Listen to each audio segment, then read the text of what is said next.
ماں کی گود بچے کی پہلی درسگاہ ہے، لیکن بعض اوقات انجانے میں ماں سے کچھ ایسی غلطیاں ہو جاتی ہیں جو بچے کی شخصیت کو تباہ کر دیتی ہیں۔ سب سے پہلی غلطی، حد سے زیادہ ڈانٹ ڈپٹ۔ اگر ماں بچے کو حد سے زیادہ ڈانٹ ڈپٹ کرتی ہے اور اس ڈانٹ ڈپٹ کے اندر طنز ہوتا ہے تو بچہ جو ہے وہ نفسیاتی طور پر ڈیمیج ہو جاتا ہے اور ماں سے دور ہو جاتا ہے۔ دوسری غلطی کہ اپنے بچے کا موازنہ دوسروں کے ساتھ کرنا۔ ماں اگر یہ کہتی ہے کہ دیکھو تمہارا دوست کتنا لائق ہے اور تم نالائق ہو، تو یہ غلطی بچے کے اندر احساس کمتری پیدا کرتی ہے۔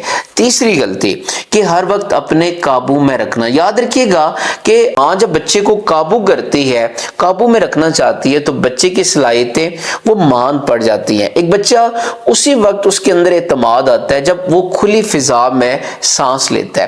اور چوتھی غلطی کہ دوسرے کے سامنے بچوں کو شرمندہ کرنا۔ ماں جب لوگوں کے سامنے اپنے بچے کو شرمندہ کرتی ہے تو وہ باقی لوگ بھی پھر اس بچے کے اندر ہنستے ہیں۔ اس طرح بچہ اس ماں سے دور ہو جاتا ہے۔